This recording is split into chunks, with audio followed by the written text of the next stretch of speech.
What's going on, everybody? We're going to do things a little differently on this episode. We're not going to be giving the spotlight to the 69 Fastback like I've been giving it to it for the last 6 months and 9 episodes worth on my new channel. Today we're going to be looking at car behind door number 2, my 1972 Dodge Dart Swinger, as you can tell.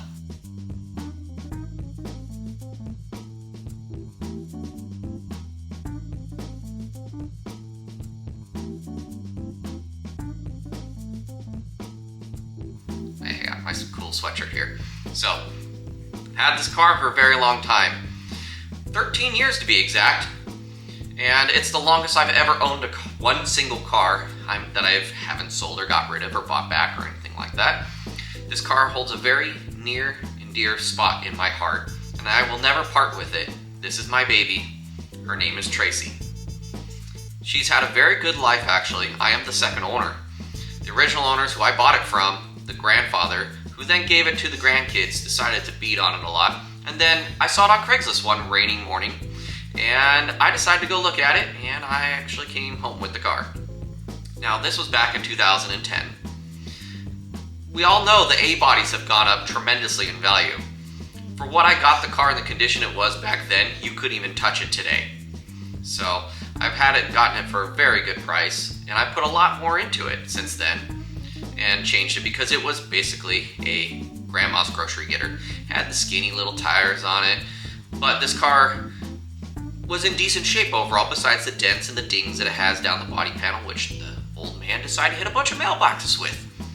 I get asked all the time, are you ever going to be painting this car or doing any body work? Honestly, the patina on this car is just fine with me at this point in my life. I don't have to worry about it. I can park in a parking lot, and I don't really have to stress over getting a dent or a scratch or getting a rock chip in my paint that I've spent $13,000, $15,000 on. It's got shiny, beautiful 50-year-old paint on the car that I buffed out. The car has a 360 for a heart for right now.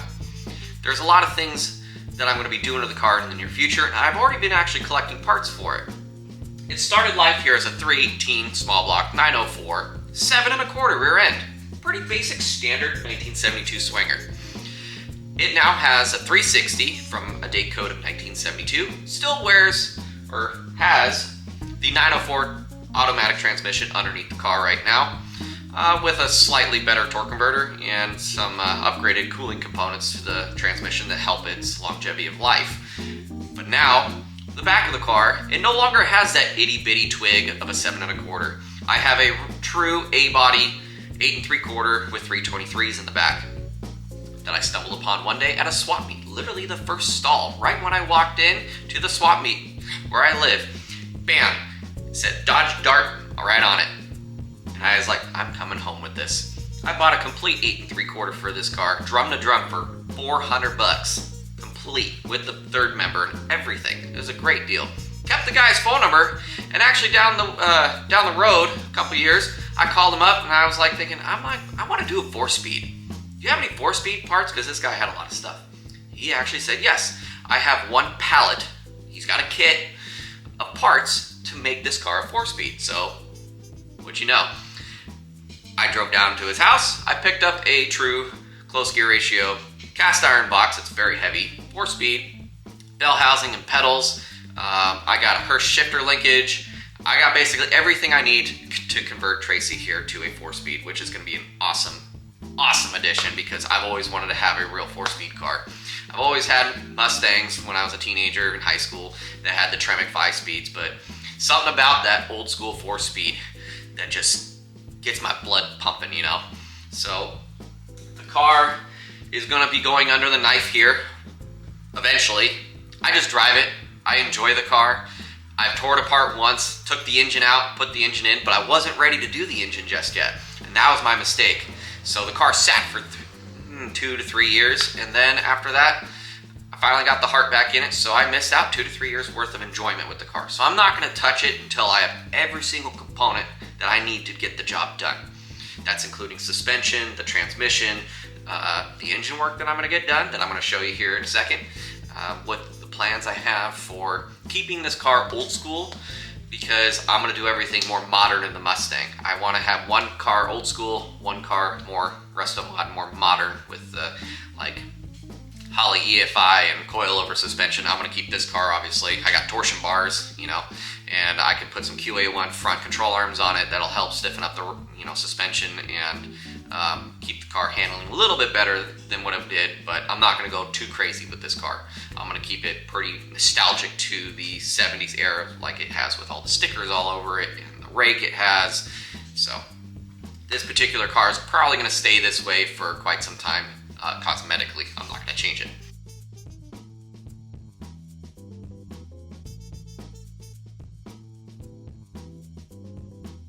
Alright, so as you can see, this beautiful piece of jewelry I have in my hand here, these are TrickFlow 190 CNC machined cylinder heads. So I got a pair of these bad boys I'm going to slap on this 360 here, and she's going to breathe a lot better now with having these bolted on.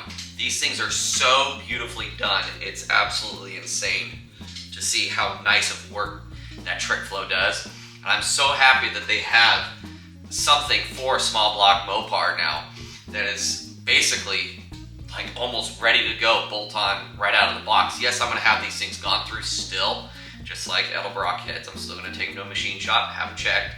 So these things will make this car breathe so much better. Get rid of those cast iron heads that I have on the car, bigger valves. I'm going to see about possibly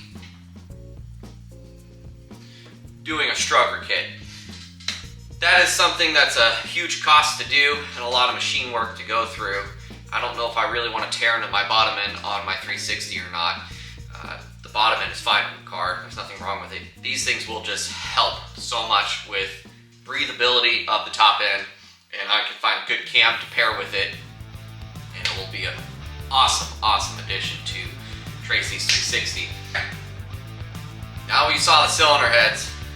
You can see where I'm going with this. I'm not going to paint the heads. I'm going to leave them raw aluminum the way they are, because I want everybody to know when I pop the hood, I have these beautiful TrickFlow cylinder heads that bolted on there. These aren't the cheap. I know Edelbrocks are expensive still, but these are a whole nother level, these TrickFlow heads. And everybody raves and crazes over these cylinder heads, so I'm going to leave them raw aluminum. That way when I have my hood popped, I can be proud to say I have these beautiful TrickFlows on the top end of my engine. Now the additional piece to that puzzle is a 750 CFM carburetor I got from Holley here. 4150 series double pumper, no choke horn. I'm going to go more radical with the car, as this is not really meant to go on longer drives. This is something I just putt around town with, but I also want to have some fun with it. So I don't really need a choke horn. I mean, where I live, I don't really need a choke anyways. It's not that cold. And if it is that cold, it's not really that hard to start it without a choke anyway, so I said whatever. I want a better flow without the choke horn, so I got myself this bad boy. This is mechanical secondaries, because I'm going to go with the 4-speed that's going to go inside the car. So I'd rather have mechanical secondaries from all my research that I've done over having vacuum secondaries with a manual transmission. Obviously, that if I put this on now, it has mechanical secondaries, it won't be as happy with obviously having an automatic transmission, which should probably have vacuum secondaries at best. So this is going to be a great addition to the car as well to help it breathe on the top end. This thing's absolutely gorgeous as well, having the polished look with the raw aluminum heads to pair with the cylinder heads. Per TrickFlow, they have a pretty nice little kit that you can put together to make work with their heads, what is best, what they think in the instructions, which I ordered them. I paid a pretty penny for these. They're gorgeous. These Harlan Sharp rockers, whew, these things are absolutely mint. These are going to be what is recommended by TrickFlow in their installation kit. They give you the part numbers, which is awesome.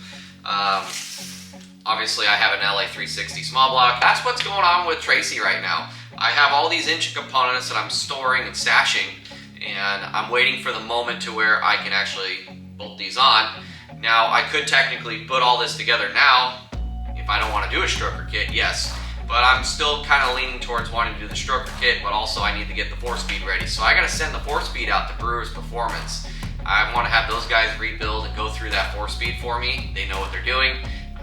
They got a great reputation, and I'd rather just ship my transmission out to them and have it gone through and rebuilt and sent back to me, and that way it's ready to go and slap this thing in. I have the tunnel for the transmission tunnel already as well, so I can cut the floor, put the 4-speed hump in it, and that way I can bolt that transmission in when I get it back, and we're good to go. Thank you everyone for tuning in for today's episode. I know it's been a bit off topic compared to what you've all have previously seen in the last 9 episodes regarding the Ford Mustang and its teardown deconstruction process and finding all the beautiful hidden gems within that car.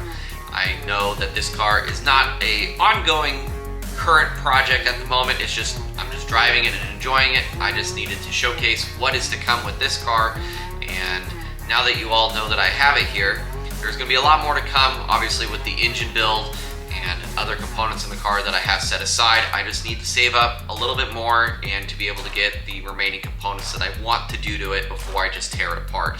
I've made the mistake in the past where I don't have everything and I've torn it down, and now I can't enjoy and drive the car when I want to, because as of right now, it is a turnkey car where I can just pull it out and go get some coffee with it. So I'm enjoying it as is at the moment, but please stay tuned for the next episode with the Mustang. I got this really cool device from Eastwood Co., so that way the Mustang would be mobile with no suspension. So please stay tuned. A lot more to come. Please hit that like and subscribe button. Thank you for watching.